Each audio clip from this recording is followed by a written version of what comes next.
여러분, 성경에서 가장 드라마틱한 심판 이야기 하면 뭐가 떠오르세요? 아마 많은 분들이 소돔을 생각하실 텐데요. 근데 소돔은 대체 왜 멸망한 걸까요?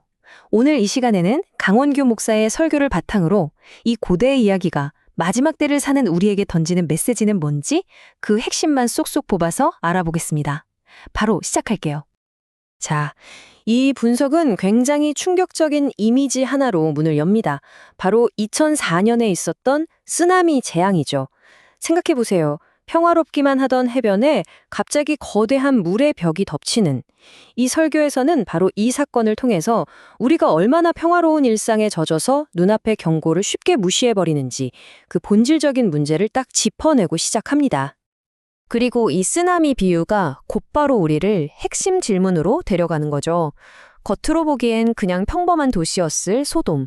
이 소돔이 왜 그렇게까지 철저하게 심판을 받아야만 했을까요? 이 설교가 제시하는 답이 뭔지 지금부터 한번 따라가 보시죠. 네. 그래서 이 질문에 대한 답을 찾아가기 위해서 설교의 논리를 크게 5단계로 나눠서 따라가 볼 겁니다. 먼저 경고가 왜 무시됐는지, 그리고 소돔의 진짜 죄는 성적인 문제였는지 아니면 사회적인 문제였는지, 또 의인들은 어떻게 살아야 하는지, 그리고 마지막으로 이 모든 이야기 속에서 우리가 찾을 수 있는 희망은 무엇인지 이렇게 살펴보겠습니다. 자, 첫 번째 핵심입니다. 설교에서는요, 그 쓰나미 희생자들이랑 소돔 사람들 사이에 아주 놀라운 공통점이 하나 있다고 말해요. 그게 뭐냐면 바로 평온한 일상에 너무 익숙해진 나머지 눈앞에 닥친 경고를 전혀 심각하게 받아들이지 않았다는 거예요. 성경에 나오는 롯의 사위들도 그랬잖아요. 장인이 빨리 도망가야 돼 라고 외치는데 그걸 그냥 농담으로 흘려들었죠. 바로 그겁니다. 그렇다면 대체 그들이 무시했던 경고의 내용이 뭐였을까요? 이 설교는 소돔 멸망의 첫 번째 핵심 원인으로 성적인 타락을 딱 짚습니다. 그리고 이 문제를 제대로 이해하려면 아주 중요한 히브리어 단어 하나를 알아야 한다고 말하죠. 바로 야다라는 단어입니다.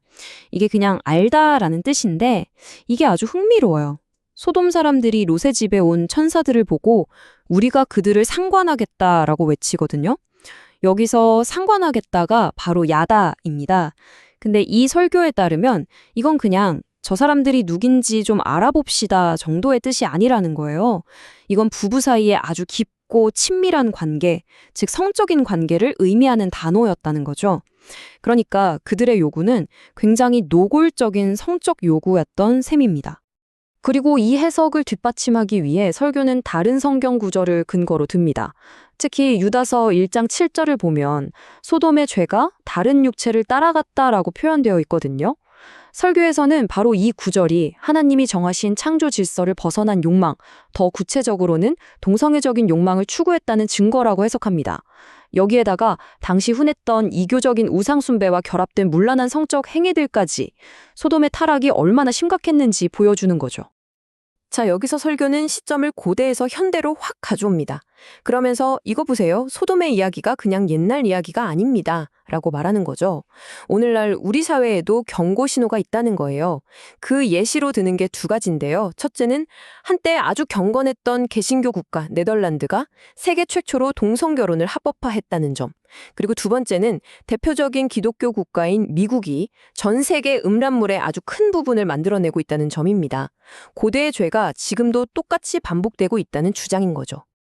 특히 이 숫자는 좀 충격적이죠. 전 세계 음란물의 무려 40%가 미국에서 만들어진다는 통계를 인용합니다. 이걸 보면서 설교는 현대사회의 타락이 어쩌면 소돔 시대보다 더하면 더했지 덜하지 않다고 강하게 이야기하는 겁니다. 그래서 예수님이 심판의 날에는 차라리 소돔 땅이 너희보다 견디기 쉬울 거다라고 말씀하신 게 바로 이런 맥락이라는 거죠. 그런데 말이죠. 설교는 소돔의 죄가 단지 성적인 문제 하나뿐이었다고 말하지 않습니다. 이건 아주 중요한 포인트예요. 소돔 멸망의 또 다른 핵심 원인이 있었는데 그건 바로 사회적 불의였습니다. 얼마나 심했냐면 그 땅의 약하고 가난한 사람들의 고통스러운 울부짖음이 하늘에까지 닿을 정도였다고 하니까요. 이 주장의 근거는 에스겔서 16장에 아주 명확하게 나옵니다. 여기에 소돔의 죄 목록이 쭉 나오는데요. 뭐 교만했다, 너무 풍족해서 태평했다, 이런 것들과 함께 아주 눈에 띄는 항목이 있어요. 바로 가난하고 힘없는 사람들을 도와주지 않았다는 겁니다. 그러니까 배부르고 등 따시니까 자기들끼리만 즐기고 사회적 약자는 철저하게 무시하고 외면했던 것. 이게 소돔의 또 다른 아주 큰 죄였다는 거죠. 결국 핵심은 이겁니다.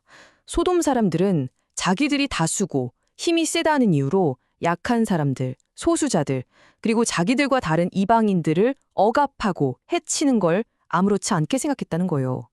이건 내 이웃을, 특히 나그네를 내 몸처럼 사랑해라 라는 성경의 가장 중요한 가르침을 그냥 정면으로 짓밟아버린 행동이었던 거죠.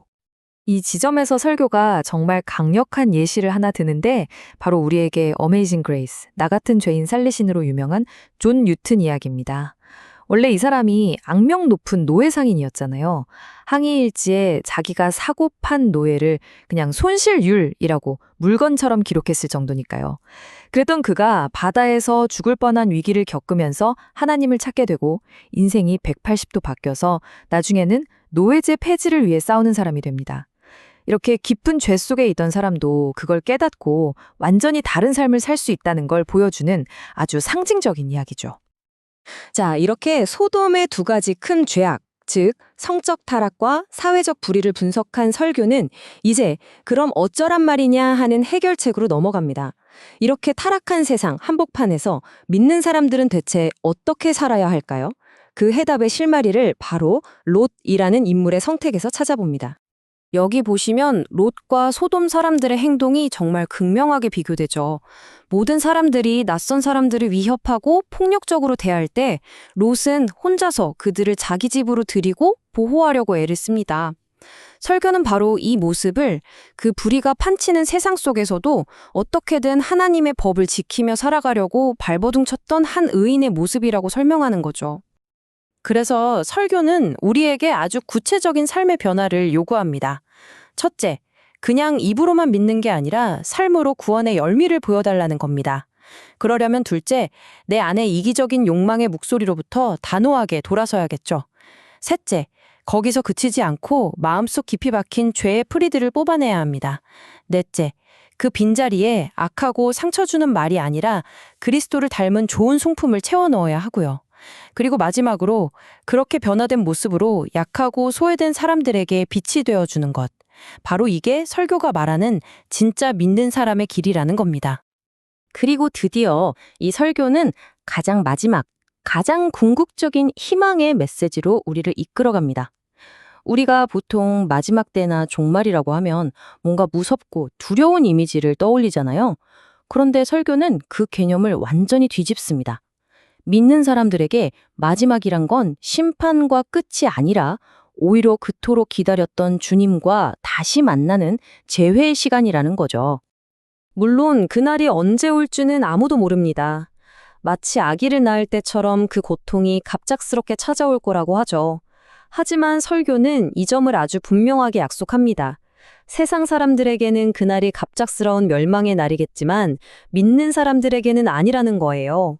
마치 천사가 롯의 손을 꽉 붙잡고 그 심판의 도시에서 이끌어냈던 것처럼 그리스도께서 우리의 손을 붙잡고 그 심판의 자리에서 안전한 곳으로 이끌어 주실 거라는 확신을 주는 거죠. 오늘 살펴본 내용의 결론은 어쩌면 이 한 문장에 다 담겨 있는 것 같습니다. 눈앞에 닥친 심판의 경고 속에서도 두려워하거나 절망하는 게 아니라 오히려 희망을 품고 마라나타, 즉 주님 어서 오세요 라고 외치며 끝까지 그 믿음을 지켜내는 것. 이것이 바로 설교가 우리에게 보여주는 마지막 때를 살아가는 성도의 모습입니다. 수천 년 전 소돔 땅에 울려 퍼졌던 이 경고와 희망의 메시지. 과연 오늘을 사는 우리에게는 어떤 의미로 다가오고 있을까요?